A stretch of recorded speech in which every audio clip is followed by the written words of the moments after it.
माधवा कुंज बिहारी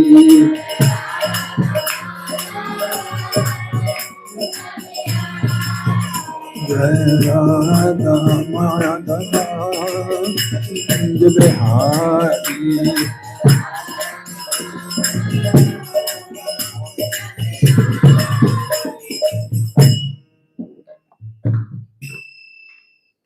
जय ओम विष्णुपाद परमहंस परिव्राजक आचार्य अष्टोत्तर शत Shri Shrimad His A.C. Bhaktivedanta Swami Srila Prabhupada की जय ISKCON BBT founder Acharya His Divine Grace A.C. Bhaktivedanta Swami Prabhupada की जय जय ओम नित्य लीला प्राविष्ट अष्टोत्तर शत श्री श्रीमद श्रील भक्ति सिद्धांत सरस्वती ठाकुर की जय नामाचार्य श्रील हरिदास ठाकुर की जय प्रेम से कहो श्री कृष्ण चैतन्य प्रभु नित्यानंदा श्री अद्वैता गदाधार शिवासादि गौर भक्त वृंद की जय श्री श्री राधा कृष्ण गोपे गोपीनाथ श्याम कुंद राधा कुंद गिरि गोवर्धन की जय गंगा माई की जय जमुना माई की जय श्रीमती तुलसी महारानी की जय वृंदे देवी की जय ग्रंथराज श्रीमद् भागवतम की जय All glories to the assembled devotees. All glories to the assembled devotees. All glories to the assembled devotees. All glories to Shri Shri Guru and Shri Guranga. All glories to Srila Prabhupada. Srila Prabhupada ki jai.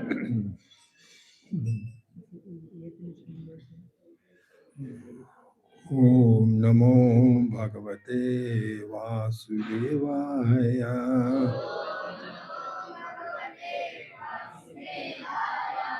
Om Namo Bhagavate Vasudevaya.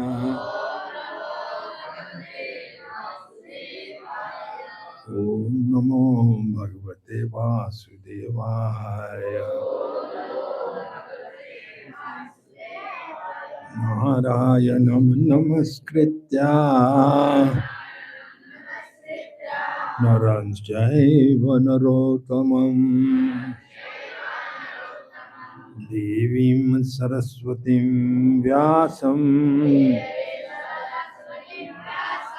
Tato Jayam Udhiraye Nastapraeshu Abhadreshu Nityam Bhagavad Sevaya Bhagavati Uttam Shloke Bhaktir Bhavti Naistakhi Krishnaya Vasudevaya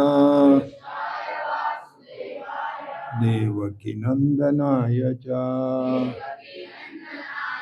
Nanda Gopa Kumaraya Govindaya Namo Namaha. सर्वप्रथम सभी devotees को online हो चाहे offline नए वर्ष की शुभकामनाएं। नया वर्ष बहुत भक्तिमय रहे सबके लिए। हालांकि हमारा वैष्णवों का जो नूतन वर्ष है वो गौर पूर्णिमा के next day Jagannath Mishra festival से शुरू होता है। फिर भी क्रिश्चियन एरा जो है कॉमनली एक्सेप्टेड है तो उसके हिसाब से रिसेंटली 1 तारीख को शुरू हुआ 1 जनवरी को। और वैसे तो प्रभुपाद जी कहते हैं कि वैष्णवों के लिए हम डिवोटीज के लिए हर एक दिन ही नया वर्ष है, हर एक क्षण ही नया वर्ष है क्योंकि every moment is fresh. Krishna कभी भी ओल्ड नहीं होते। सो कृष्णा के साथ संबंधित जो है महामंत्र जो है हम अनादिकाल से भगवान के नाम जापते हैं, और कभी नहीं कहते कि बोरिंग हो गया, बहुत पुराना हो गया ये सिस्टम। नहीं, every day fresh, fresh and fresh. आनंदम बुद्धिवर्धनम प्रतिपदम। और भागवतम में कहते हैं सुखदेव गोस्वामी जी, जो भक्ति सेवा में नहीं आते, मटीरियलिस्ट लोग जो हैं, उनके लिए उदय होना सूर्य का, आयुर्हर्षति वै पुंसान उदयन अस्तन च सन असौ तस्य ऋते नीता क्षणो नीता उत्तम श्लोक वर्तये। हर एक सूर्य का उदय होना और अस्त होना जीवन का एक दिन घट गया। और same thing applies to the year.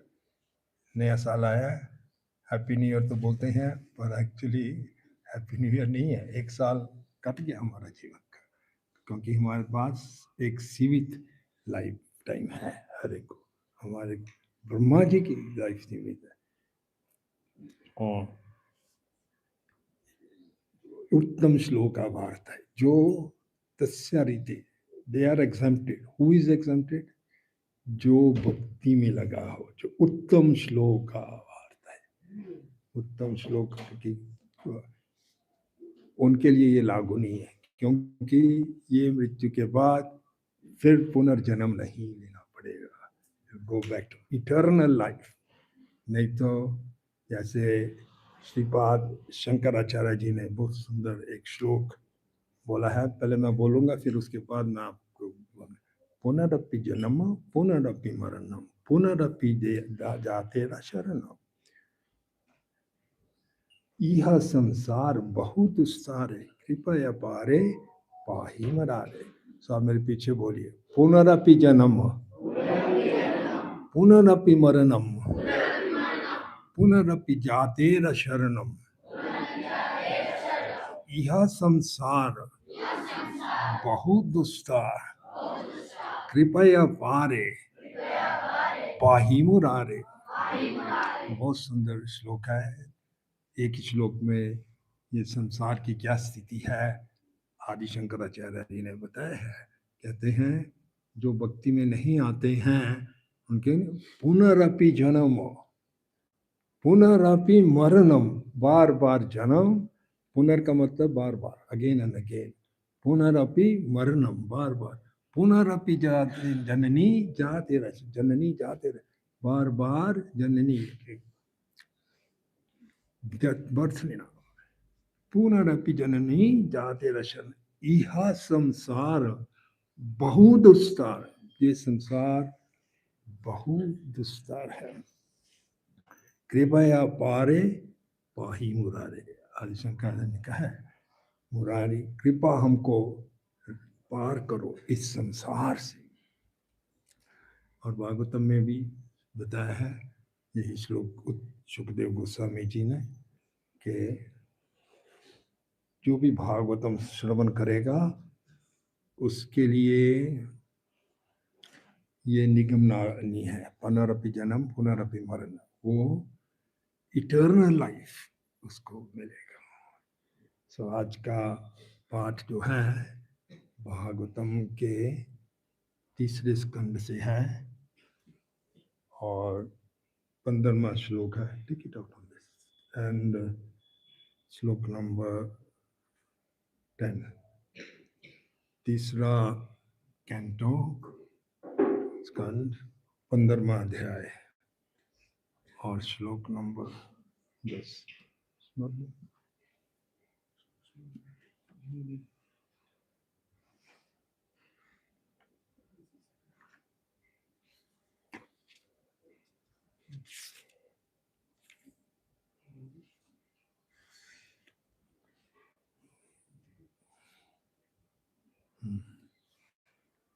Is this one? Okay.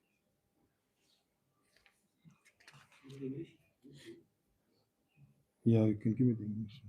Roman.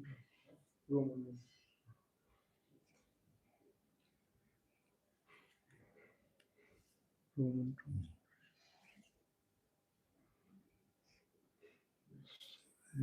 screen sharing or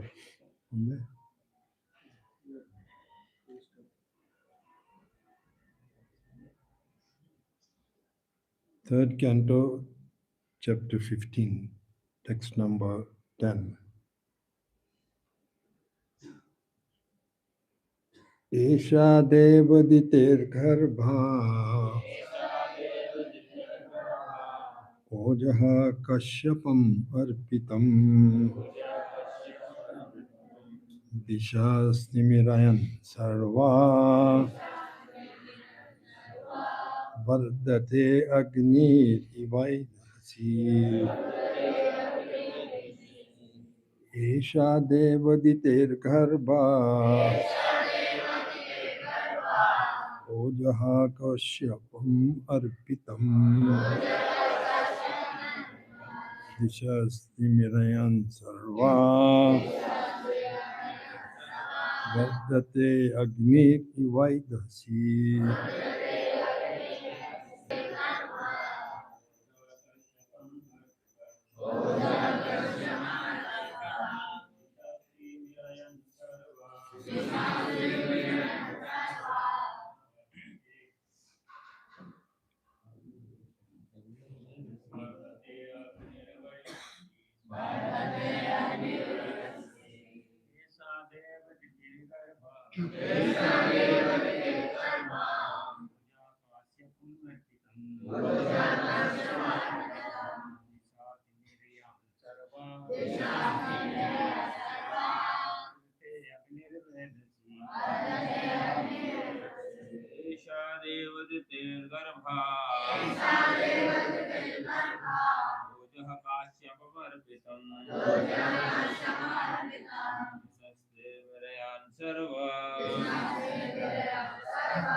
Ladies, Mataji's.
All good two boys together.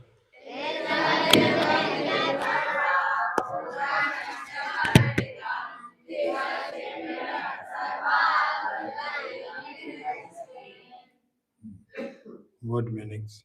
Esha, या देव, हे प्रभु, दिते, दिति का गर्भ, सॉरी, गर्भ, गर्भ, ओके, ओजः, वीर्य, काश्यपम, कश्यप का, अर्पितम, स्थापित किया गया, दिशः, दिशाएं,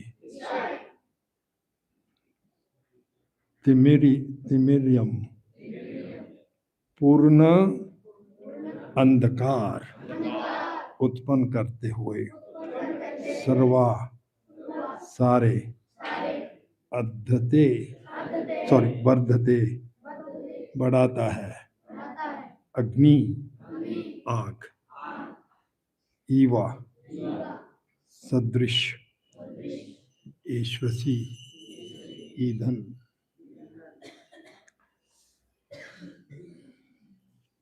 जिस तरह ईंधन अग्नि को वर्धित करता है, उसी तरह दीति के गर्भ में कश्यप के वीर्य से उत्पन्न भ्रूण ने सारे ब्रह्मांड में पूर्ण अंधकार उत्पन्न कर दिया।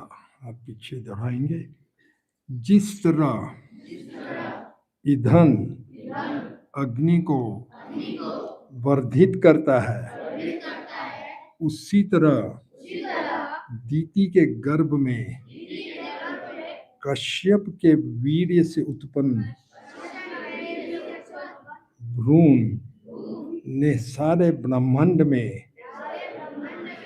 पूर्ण अंधकार उत्पन्न कर दिया। तात्पर्य प्रभुपाद जी के द्वारा। एक लाइन का ही तात्पर्य है, फिर एक दो और श्लोक पढ़ेंगे हम। ब्रह्मांड भर में फैले अंधकार को यहाँ पर उस भ्रूण द्वारा उत्पन्न बताया गया है, जो कश्यप के वीर्य से दीति के गर्भ में स्थापित किया गया था। तो अगले दो श्लोक पढ़ेंगे। मैत्रेय उवाच। ओके।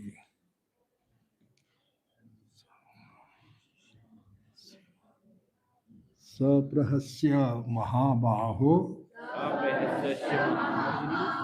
भगवान शब्द गोचरः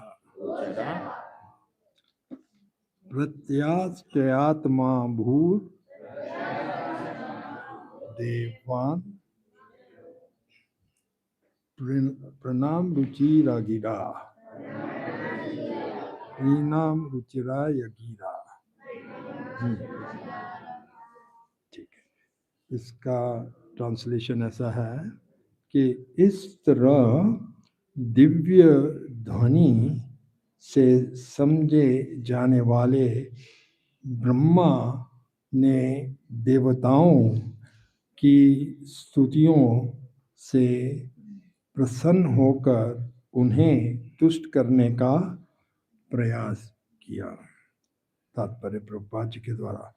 ब्रह्मा दीति के दुष्कर्मों को समझ गए, अतएव वे सारी स्थिति पर हंसे।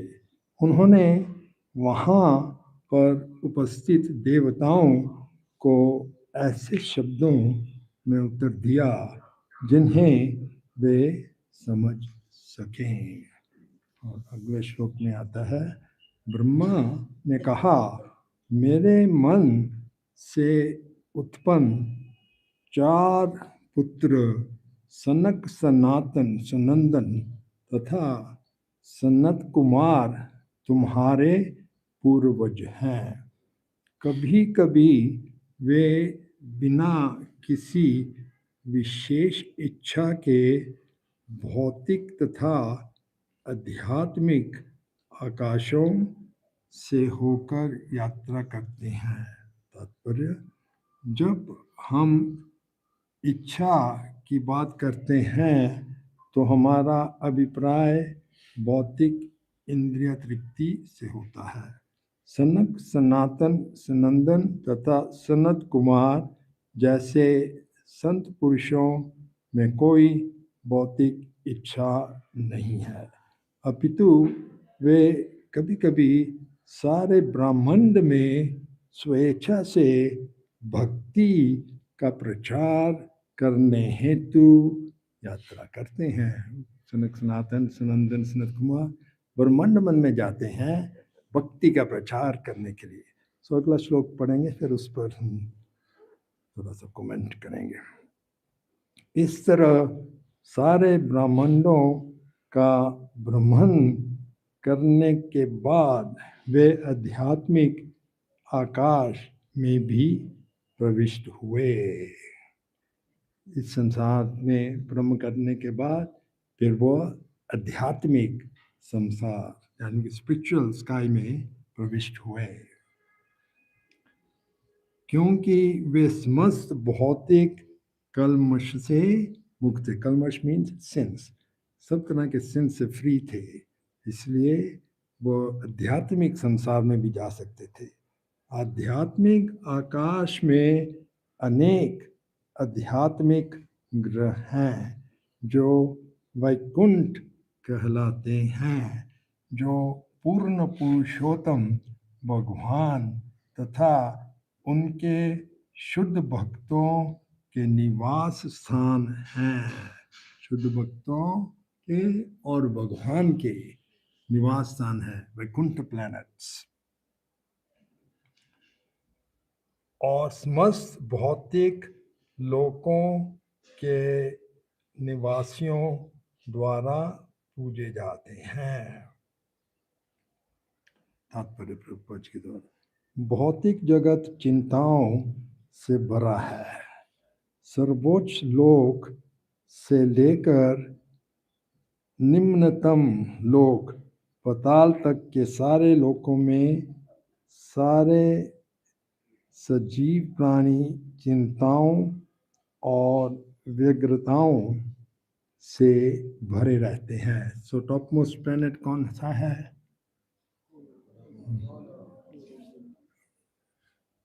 वैकुंठा लोक। हाँ, इधर भी ठीक है। Golok is part of Vaikuntha. Actually इस संसार में सबसे बड़ा, सबसे टॉप मोस्ट कौन सा है?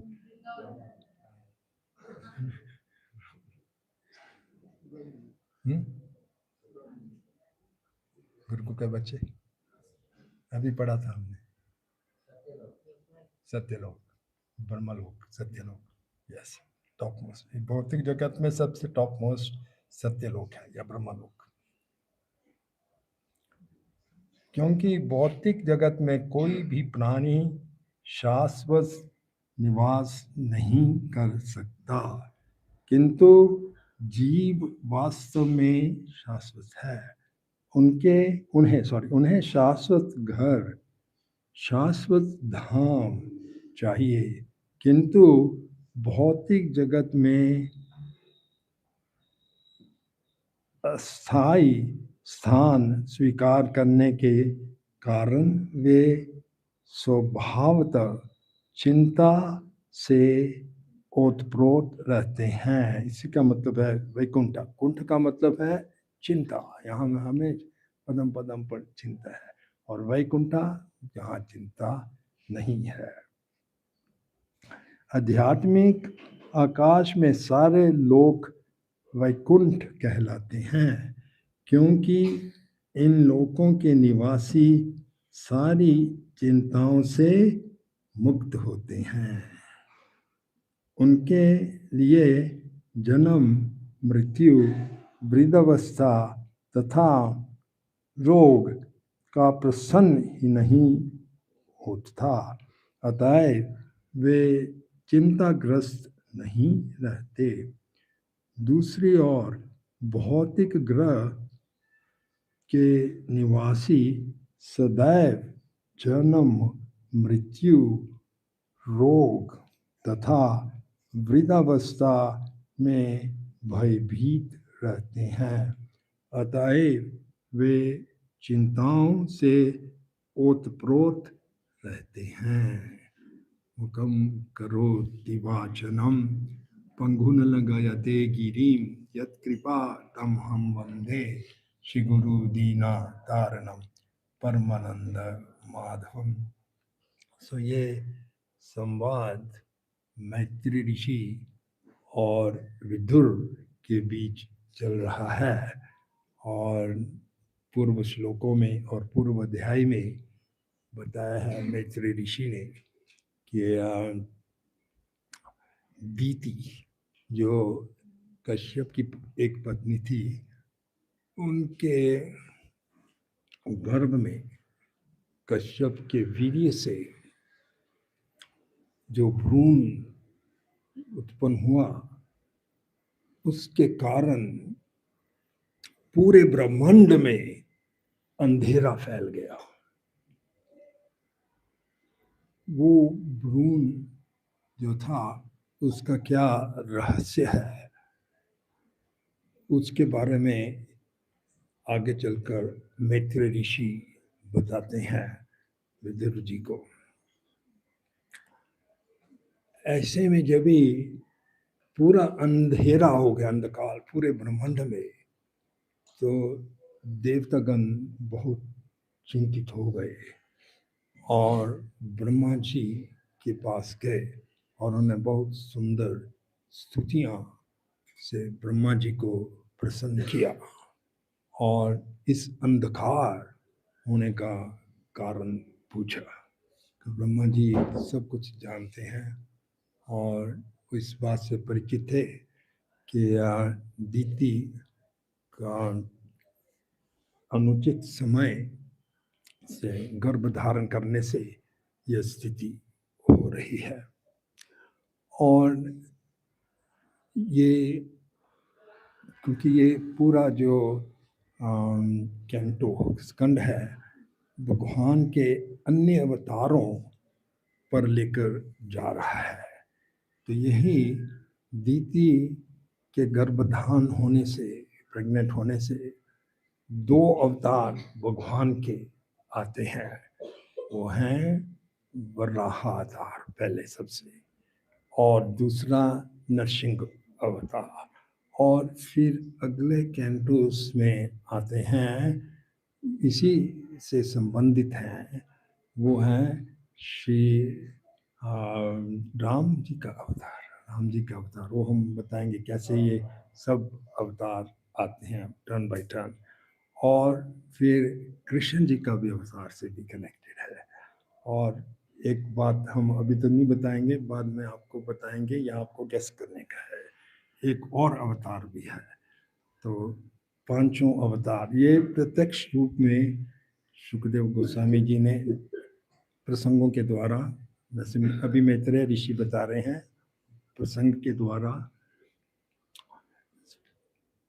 पहले वराह अवतार, फिर उसके बाद नरसिंह अवतार, फिर श्री रामचंद्र जी का अवतार, फिर श्री कृष्ण जी का अवतार। ये सभी भक्तों में एज प्रोग्रेसिव कैंटो में आ रहे हैं और लास्ट में एक और हम आपको बताएंगे। तो ये कथा सुनाने के लिए कि ये अवतार कैसे आए, वराह अवतार, नरसिंह अवतार, श्री रामचंद्र जी का और श्री कृष्ण जी का भी, gradually it will lead to Krishna ji also. तो ये सुखदेव गोस्वामी जी और हेयर राइट नाउ अभी मैत्रेय ऋषि जी बता रहे हैं होल भागवत में स्पोकन बाय सुखदेव गोस्वामी। उसके बीच में ये जो प्रसंग आ रहे हैं वो मैत्रेय ऋषि बता रहे हैं कि ये जो रहस्य था दीति का गर्भ में कश्यप का जो वीर्य बहुत पावरफुल था कि सब ब्रह्मांड में अंधेरा हो गया, उसके रहस्य क्या था, वो भ्रूण एक्चुअली था कौन या क्या थे।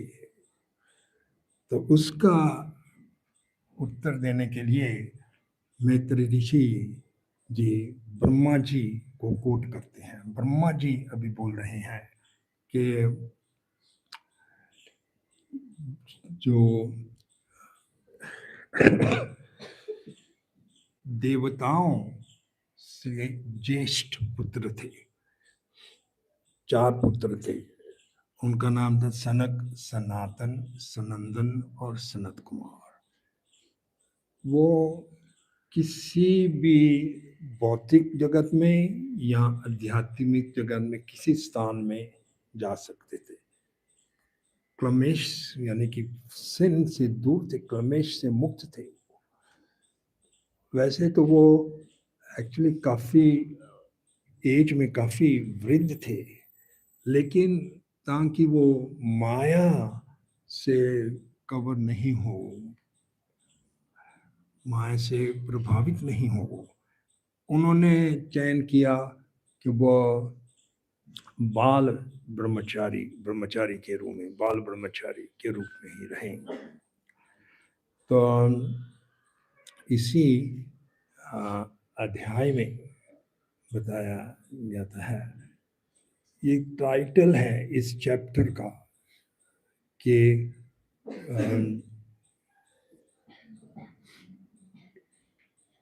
ईश्वर के सामान्य का वर्णन, साम्राज्य का वर्णन, ईश्वर के साम्राज्य का वर्णन, description of the kingdom of God. उसमें बताते हैं, ब्रह्मा जी ही बताते हैं कि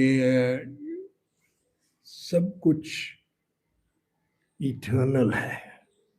सभी निवासी जो हैं उनका जो शरीर है दिव्य शरीर है, चतुर्भुज शरीर है, और वहाँ दुख, जन्म, जरा, व्याधि, वृद्धपन का दुख नहीं है। उन इस भौतिक जगत में ही होते हैं। Life is eternal. और बहुत वन है। वन किससे भरे हुए हैं? कल्प वृक्षों से भरे हुए वन है। और गाय, सुरभि गाय है उनमें। हम रोज जाते हैं ना डीटीज की आरती में भी, वेणुम कोनंतम अरविंद दलाय तक बरहावतम समर्शितम रंगम, हाँ, कौन विशेष अशोक गोविंदमादि पुरुषोत्तम जामि। तो ये वैकुंठ का लक्षण है, वैकुंठ के कैरेक्टरिस्टिक्स है।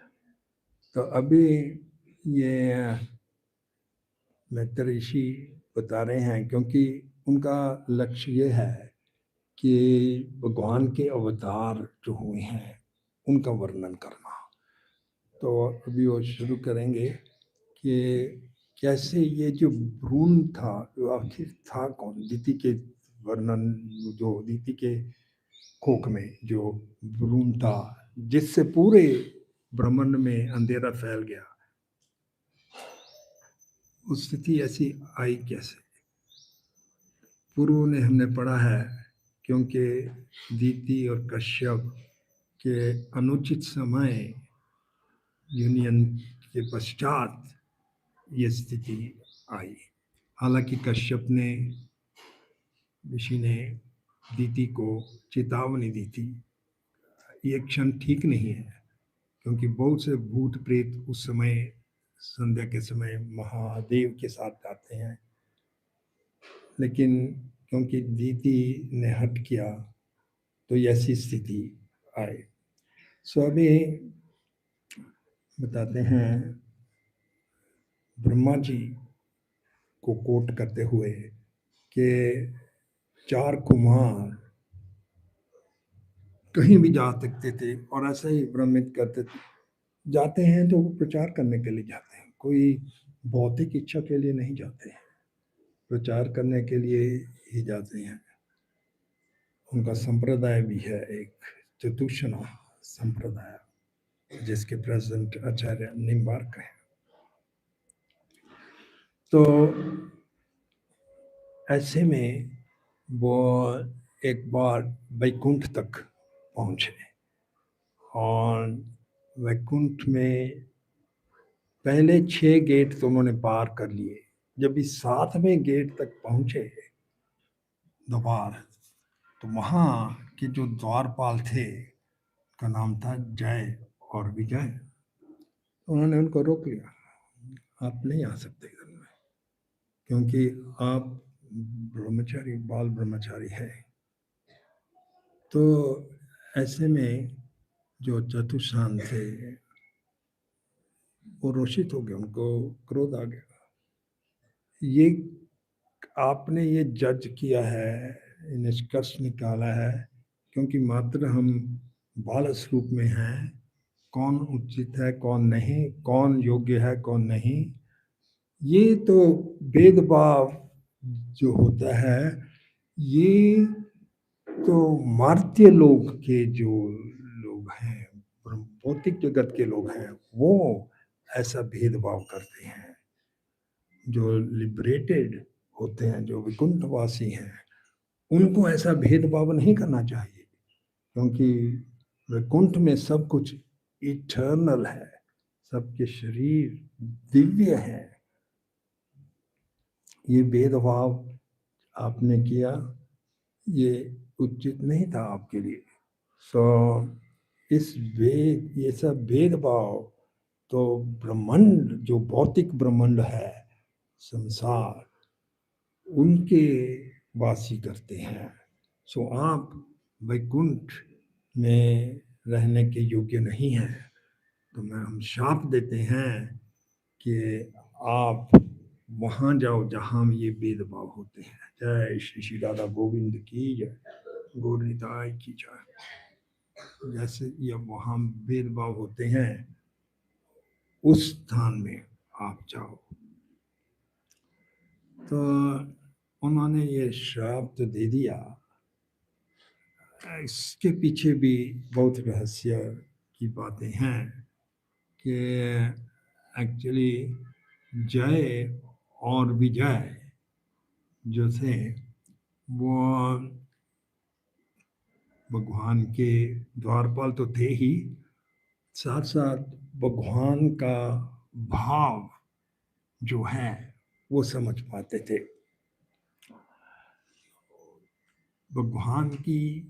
भगवान सभी रसों के आदि, रसो वही रसो वही साह रसम ही एतन आनंदम बवा लभते। रसो वही सा, सब रस जो हैं, चाहे क्रोध हो चाहे प्रेम हो, सभी रसों का आदि वो है। रसो वही सह रहस्यम ही एतन आनंदम भवति। तो उनमें ये भी कभी कभी इच्छा आती है युद्ध करने की, क्योंकि वो अपना बल, ऐश्वर्य, हम जानते हैं ना भगवान के 6 बल है। क्या क्या बल हैं? 6 ऐश्वर्य हैं। क्या क्या 6 ऐश्वर्य हैं? Most powerful, very good. Most beautiful, very good. Most famous, very good. Most rich, very good. Most knowledgeable, very good. Gurukul was very smart. Most knowledgeable, very good. एक रह गया, वैराग्य, वेरी गुड। से ये सभी ऑपुलेंसेस हैं भगवान में। तो कभी कभी भगवान अपना बलवान बल का जो है वो भी दिखाना चाहते हैं, ऐश्वर्य, कि मैं सबसे बलवान हूँ। यहाँ में कैसे शो किया था उन्होंने, मैंने बताया था last time, Govardhan, very good. Govardhan उठाया, छोटी उंगली पर गोवर्धन उठाया। यहाँ में यह बताया। और वैकुंठ में भी वो बताना चाहते थे, बहुत बलवान हूँ, पर वहाँ मैं कैसे फाइटिंग करूँगा? वहाँ तो सब डिवोटीज हैं, सब डिवोटीज हैं वहाँ।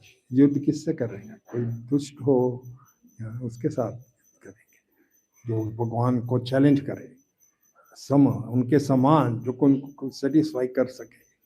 कोई ऑर्डिनरी नहीं होना, भगवान के डिवोटीज ही सेटिस्फाई। तो जय और विजय उन्होंने समझ लिया, भगवान की इच्छा है कि अपना बल प्रदर्शन करना, कितना बल। तो उन्होंने वॉलंटरीली सोचा कि यहाँ तो संभव नहीं होगा, हम भगवान की इच्छा हो तो उनकी इच्छा हम पूरी करेंगे। तो इधर जब भी 4 कुमारों ने श्राप दिया उनको, तो वहाँ में थोड़ी सी हलचल सी होने लगी और भगवान विष्णु स्वयं आए, क्या हो रहा है? तो उन्होंने देखा कि 4 कुमारों ने श्राप दिया था और जय विजय को ये श्राप था। तो भगवान विष्णु को आते ही देख 4 कुमारों ने रियलाइज किया और उन्होंने क्षमा मांगी, प्रभु हमें क्षमा करो, हमने क्रोध में आकर इन दोनों द्वारपालों को शाप दे दिया। लेकिन भगवान तो अपने आप को दोषी मानने लगे। जो लीडर होता है अपने शिष्य हो या फॉलोअर्स के कारण कुछ भी गलती की हो, अपने आप को दोषित मानता है। भगवान ने कहा ये मेरे द्वारपाल हैं, मैं उनका प्रभु हूं, इन्होंने आपके प्रति बहुत अपराध किया, आपको अंदर आने से रोका, जिम्मेदारी मेरी है, मैं क्षमा चाहता हूं। लेकिन 4 कुमारों ने कहा नहीं, ऐसा नहीं प्रभु, हमने क्रोध में आकर इनको शाप दे दिया है। पर अभी स्थिति ऐसी है कि हमारे मुख से निकला जो शाप है वो टल तो नहीं सकता, पर हम उसको परिवर्तित कर सकते हैं। हम इतना कर सकते हैं, इनको ये चॉइस दे देते हैं, चयन दे देते हैं कि या तो 3 जन्म असुर योनि में जाएं या फिर 7 जन्म भक्तों की जन्म में जाएं। इतना हम कर सकते हैं, शाप हम टाल नहीं सकते। तो तुरंत जो थे जय और विजय, उन्होंने कहा हमको 3 जन्म असुरों का स्वीकार है। तो उन्होंने कारण यह था कि 3 जन्म असुरों का लेते इस भौतिक जगत में, 3 जन्मों के बाद वापस वैकुंठ उनको चले जाना था। अगर 7 जन्म भक्तों का लेते तो बहुत लंबा समय इधर रहना पड़े। और दूसरा मेन कारण तो था कि असुरों का जन्म आने से वो भगवान की जो इच्छा थी, मैं बलवान हूँ, भगवान बल है, सबसे बड़े बलवान है, वो बल प्रदर्शन करने का मौका और उन्होंने किया भी।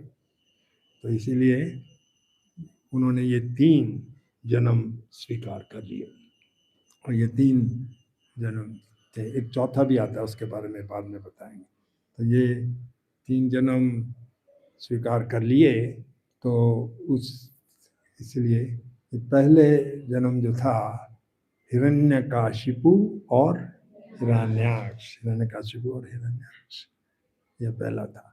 तो इसके लिए कौन से अवतार आए? अच्छा, पहले वराहा, हिरण्याक्ष और फिर हिरण्यकशिपु आए, ठीक है ना। और फिर आगे चलकर फिर यही जो थे जय और विजय, आगे चलकर वो रावण और कुंभकर्ण में, रावण और कुंभकर्ण में राम अवतार हुआ उसमें, ठीक है ना। और फिर अगली बार नेक्स्ट अवतार कौन सा हुआ? कृष्णा, श्री कृष्णा, ठीक है ना। और डिमंस कौन थे?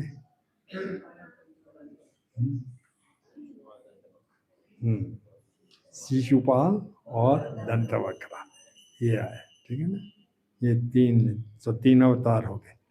और फिर चैतन्य चरितामृत में भी ऐसा आता है कि एक और अवतार हुआ, चैतन्य अवतार में भी आए। कैसे?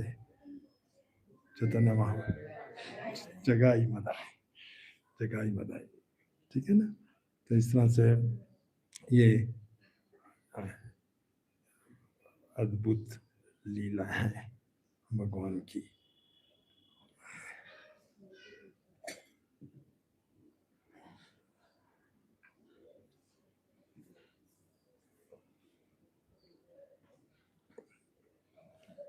ये ब्रह्मा जी वर्णित करते हैं वैकुंठ के गुण, कैरेक्टरिस्टिक्स।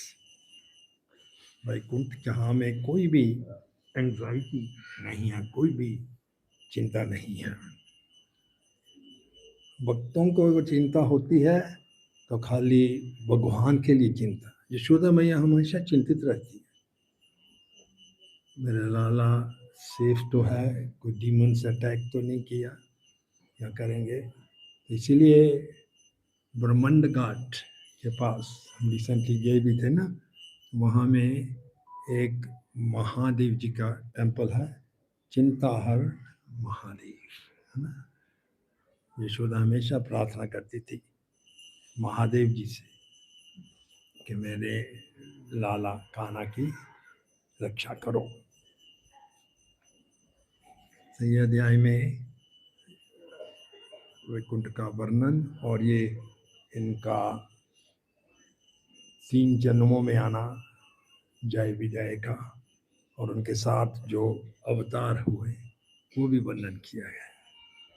और एक बहुत सुंदर बैक टू गॉड आर्टिकल में मैं पढ़ रहा था, बहुत सुंदर, इसी को थोड़ी अलग पर्सपेक्टिव से बताया गया है कि भगवान, जैसे हमने कहा, सबसे शक्तिशाली और बलवान है, तो वो अपना बल का प्रदर्शन करना और इसका लुत्फ लेने के लिए फिर ये 2 अवतार आए हैं, वराहा और फिर उसके बाद नरसिंह देव।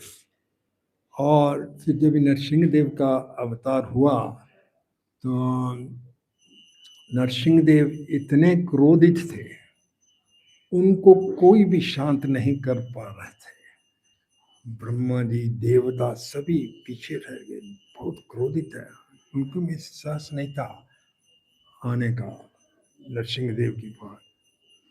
उनको तो छोड़ो, स्वयं लक्ष्मी जी नहीं आ रही थी डर के मारे, क्योंकि वो बहुत क्रोधित थे उस समय।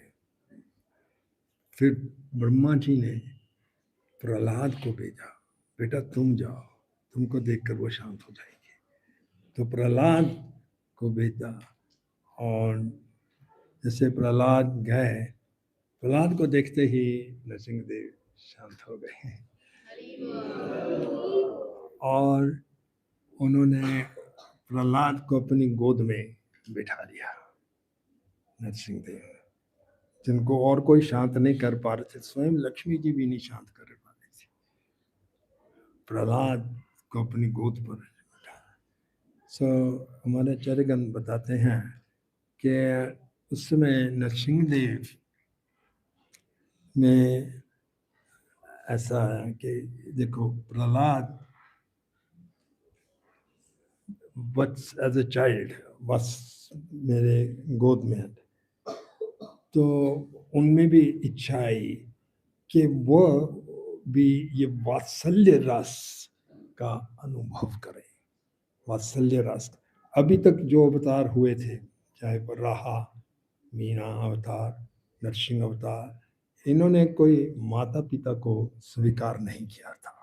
तो इसके बाद जो अवतार आते हैं नरसिंह देव के बाद, स्टार्टिंग विद वामन देव, उनमें माता और पिता को स्वीकार किया उन्होंने, वही वात्सल्य भावों का अनुभव करना चाहते।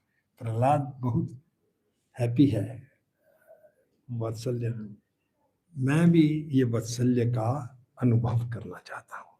तो इसलिए और अगले अवतार नरसिंह देव के बाद जो अवतार आते हैं, उनमें उन्होंने माता और पिता स्वीकार किया, उससे पहले नहीं। और वामन देव का अवतार स्वीकार किया, और ऐसे ही वात्सल्य भाव उन्होंने खुद एक्सपीरियंस किया। उनके माता पिता थे कश्यप और आदिति, दिति नहीं आदिति, अदिति और कश्यप। और इसी तरह से फिर रामचंद्र जी का देखा है, रामचंद्र जी का अवतार में उन्होंने मैत्रेय भाव का एक्सपीरियंस किया। उनके मित्र थे सुग्रीव, है ना, कई और थे, हाँ जी, Nishad Raj, very good, very good, ये उनके मैत्री थे, फ्रेंड्स। और जब भी फिर उसके बाद कृष्ण, उन्होंने सोचा कि कृष्ण, उस समय जब भी कुछ ऋषिगण थे, वो भी उनका साथ माधुर्य रस में आना चाहते थे, लेकिन उन्होंने कहा कि मैं एक पत्नी व्रत लिया है, इस अगली बार जब भी मैं आऊंगा तभी आप माधुर्य रस में आएंगे। तो जब भी कृष्ण जी आए तो उन्होंने माधुर्य रस, साख्य रस में भी दो टाइप होते हैं, जैसे सुग्रीव और विषादनाथ जो बताया प्रभु जी ने, ये साख्य में एज फ्रेंडशिप, लेकिन हम कभी नहीं जानते कि चाहे सुग्रीव हो चाहे विषादराज, ये इन्होंने रामचंद्र जी के ऊपर चढ़ा, कृष्ण जी के साथ जब भी साख्य रस करते थे वो कृष्ण जी के कंधों पर चढ़ जाते थे, है ना, उनके चंदन कंधों पर चढ़ जाते थे। आचार्यगण बताते हैं कि ये उनका चढ़ना जैसे श्रीधामा के और थे, वो श्री कृष्ण जी के कंधों पर चढ़ जाते, उनके साथ सोते, कभी कभी उनके पग भी कृष्ण जी को लग जाते हैं, पर कृष्ण जी माइंड नहीं करते। आचार्यगण बताते हैं जैसे हमारा ही पैर अगर हमको स्पर्श कर दे तो हमको उससे कुछ बुरा नहीं लगता। ये उनके ही थे इंटीमेट फ्रेंड्स, तो उनके साथ खेला करते, उनका जूठा खाते, कृष्ण जी उनका जूठा खाते। एक बार एक अलग प्रसंग में सुनाएंगे, कृष्ण जी के ही मित्र सखा दही बार खा रहे थे और कृष्ण उनका जूठा खा रहे हैं, तो ऐसे पास टाइम्स आते हैं। सो फिर ये साख्य रस हो गया, फिर लास्ट में जो आता है माधुर्य रस आता है, वो कृष्ण लीला में हमने अनुभव किया। उसमें भी दो भाग आते हैं, स्वकिया और परकिया, अपनी पत्नी के साथ और दूसरे जो अनमैरिड उनके साथ। और फिर क्लाइमैक्स जो है वो ये समझने के लिए गोपियों का भाव और राधा रानी का भाव चैतन्य महाप्रभु जी के रूप में आए, ये ग्रेजुअल प्रोग्रेशन बताया है हमारे आचार्य ने। तो आज हम यहाँ विराम लेंगे, कोई क्वेश्चंस पूछना चाहता है तो पूछ सकते हैं। अच्छा,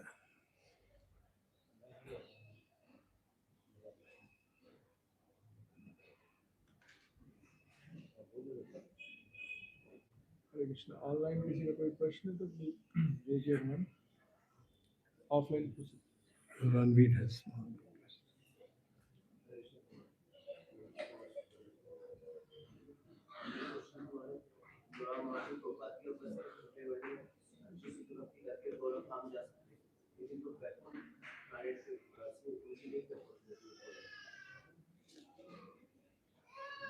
ओके, रणवीर प्रभु जी ने पूछा है कि यहाँ में चैतन्य महाप्रभु जी के जो फॉलोअर्स हैं उनकी शरण लेने से, महाप्रभु जी की शरण लेने से वो गोलोक वृंदावन जा सकते हैं, वो जो सबसे ऊंचा है, वैकुंठ का ही भाग है लेकिन वैकुंठ में सबसे ऊंचा है।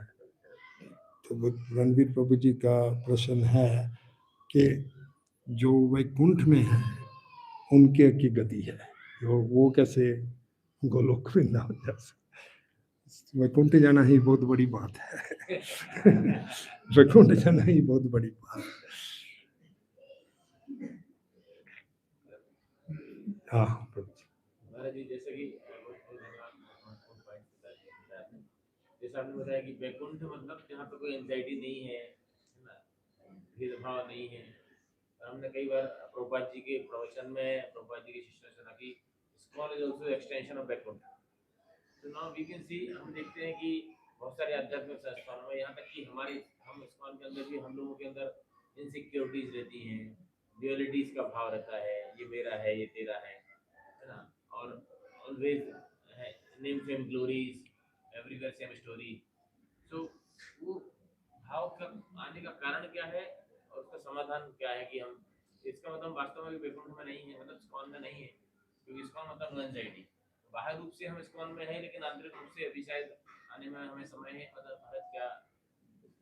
इसको इस दृष्टि से भी देखा जा सकता है, क्योंकि जब तक हम इस भौतिक जगत में रहेंगे कोई ना कोई प्रॉब्लम्स ड्युअलिटीज रहेंगे। प्रभुपाद जी स्पष्ट कहते हैं वृंदावन जैसे स्थान में भी इतनी ये प्रॉब्लम्स आती हैं, पर प्रभुपाद जी ने यह भी कहा है कि एक्चुअली आध्यात्मिक जगत में विल बी अनदर इस्कॉन, वहाँ में भी इस्कॉन होगा। ठीक है, क्योंकि कुछ हमारी सर्विसेज में डिफिकल्टीज या डिफरेंसेस आते रहते हैं। गोलोक में भी वैकुंठ में भी कोई डिवोटी पर्टिकुलर वे से सर्व करना चाहता है, another devotee in another way, पर center is Krishna. So because the center is Krishna, everything is ये चलता है। यहाँ में अगर डिफरेंसेस हो तो that will leads to politics and all that, but there difference भी हो, पर center is Krishna, so everyone is cooperating. That is the Vaikuntha mood. वो हमको यहाँ में कल्टीवेट करना है, पर कलयुग is always trying the best. कलयुग बहुत परेशान है, संकीर्तन मूवमेंट देखकर सभी बहुत खुश हैं, लेकिन कलयुग परेशान है, क्योंकि उसकी बस की बात नहीं, वो चल नहीं रही उसकी, और इसलिए ऑब्स्टिकल्स करेगा, झगड़े करवाएगा आपस में। सो सॉल्यूशन यही है, remain always Krishna conscious, chant. Prabhupada ji ने कहा फॉलो द रेगुलेटिव प्रिंसिपल्स। या Prabhu ji, very wonderful class. Thank you. हमने जैसे बताया महाराज की चतुर्थ कुमार जो थे हनुमान जी के मानस बहुत काफी ऊंची स्थिति की उनकी, लेकिन द्वारपालों के वैसे व्यवहार और बर्ताव के कारण उनको क्रोध कैसे आ सकता है? ये क्रोध तो हम जैसे बुद्धिजीवियों के लिए संभव है, इसलिए क्रोध कैसे? चार कुमारों को क्रोध कैसे आ गया?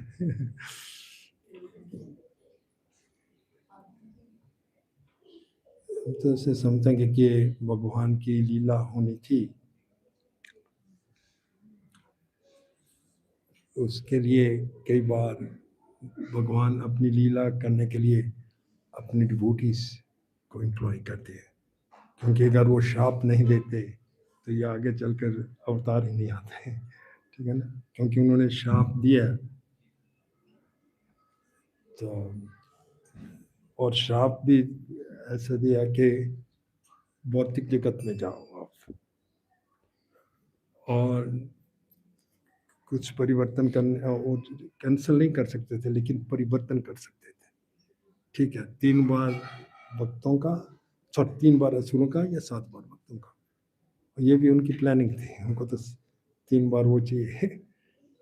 उसके साथ हम भगवान की जो इच्छा है, क्योंकि भक्त ही भगवान की इच्छा समझ सकते हैं। जय जी को मालूम, वो सेंसिटिव थे, ये सबसे बलशाली है, पर इनको कोई चांस नहीं मिल रहा बल दिखाने के, क्योंकि वैकुंठ में सभी डिवोटीज हैं, किसके साथ युद्ध करेंगे।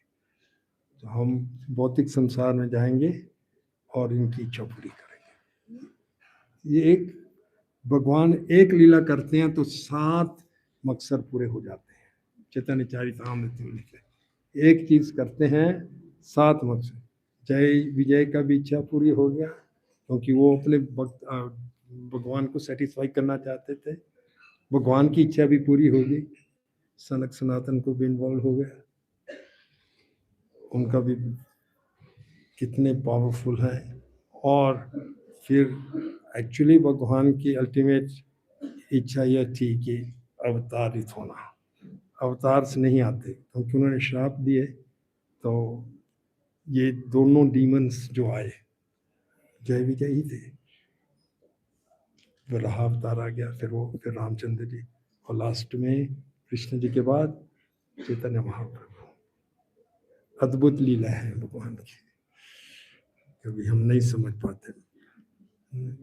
जनक्रिय मुद्रा विज्ञाना बुझे, भगवान की जो लीलाएं हैं, क्रियाएं, कभी कभी जो एजुकेटेड स्कॉलर्स भी नहीं समझ पाते। या Hare Krishna, Bhagavad. Please unmute yourself. बाजू करो। हरे कृष्णा महाराज, this is always success. Thank you very much Maharaj for the class. बहुत अमृतमय क्लास था, बहुत अच्छा लगा सुन के। महाराज एक प्रश्न था, जैसे आपने लास्ट में बताया था महाराज की जो ग्वाल बाल थे वो कृष्ण के साथ मतलब उनका सख्य भाव था, तो उसको प्रैक्टिकली अगर मैं थोड़ा सा मतलब अभी अपने उसमें रख के देखूं तो जैसे कई बार कृष्णा कॉन्शियसनेस में ऐसा रहता है कि कई बार जैसे एक्सेप्शंस रहते हैं, कई बार किसी चीज को लेकर एक्सेप्शंस रहते हैं, तो भक्ति लाइफ में भी कई बार एक्सेप्शंस मिलते हैं, तो वो मतलब जैसे समय के साथ साथ कभी एक्सेप्शंस रूल बन जाते हैं। जैसे फॉर एग्जांपल चैंटिंग, तो chanting strictly according to Prabhupada instruction we should do it in the morning only, but कई बार एक्सेप्शंस रहते हैं तो वो डिले हो जाता है, तो फिर एक समय के साथ टेंडेंसी आ जाती है कि एक्सेप्शन ही रूल बन जाता है, तो महाराज उससे कैसे डील कर सकते हैं कि एक्सेप्शन को रूल ना बनने दें और एक्सेप्शन सिर्फ एक्सेप्शन ही रहे। ठीक है, बच्च गुरुंगा ने बहुत अच्छा प्रश्न पूछा कि हम वैसे तो 16 राउंड्स एवरीडे करते हैं, पर कभी कभी हम नहीं कर पाते, तो उसको हम सोचते हैं कि वी मेक एन एक्सेप्शन, मैं कल कर लूँगा या लेटर, या सुबह 16 पूरा नहीं कर पा रहे तो आज मैं शाम को कर लूँगा, ठीक है ना, वो भी ठीक है, एटलीस्ट पूरा तो कर लो, पर ट्राई करो मॉर्निंग में फिनिश करने के लिए। कभी कोई स्थिति हो जाए या कोई इमरजेंसी आ जाए तो ठीक है, अगर सुबह नहीं होते तो शाम को पूरा जरूर करना है, और बाई चांस उस दिन में भी नहीं पूरा कर सकते तो नेक्स्ट डे जरूर पूरी करना है। प्रभुपाद जी एग्जाम्पल देते थे कि जैसे कोई बालक हो या बालिका अपनी माता का हाथ पकड़ा है तो उसके गिरने का कोई चांस नहीं है, माता हमेशा रक्षा करेगी। हमारे हाथ तुलसी की माला पर रहेंगे और चैंटिंग करेंगे हम, तो हमारे पतन होने का कोई चांस नहीं रहेगा।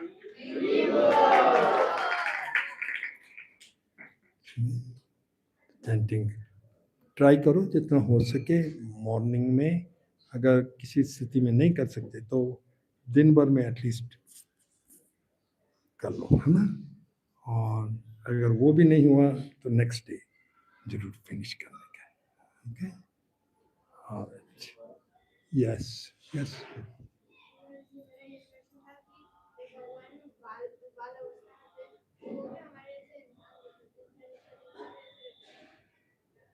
वो भी हमारे जैसे, भगवान जब बाल अवस्था में रहते थे, हाँ, हम लोग जैसे रहते थे।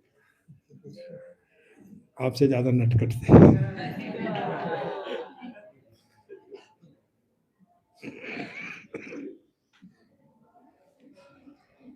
और किसी का कोई प्रश्न? Last question.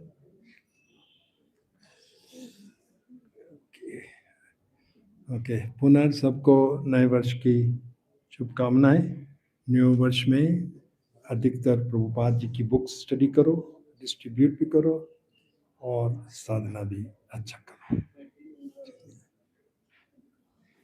हरे कृष्णा। तो बहुत सुंदर आज महाराज जी ने कथा में बहुत सुंदर बताया। इसलिए भगवान जैसे चैतन्य महाप्रभु के रूप में आए तो भक्त श्रीमती राधा रानी क्या महसूस कर रही थी वो देखने के लिए, उसी तरह महाराज जी ने बताया आज कि भगवान वीर रस का आस्वादन करना चाह रहे थे, इसलिए जय विजय के रूप में आए।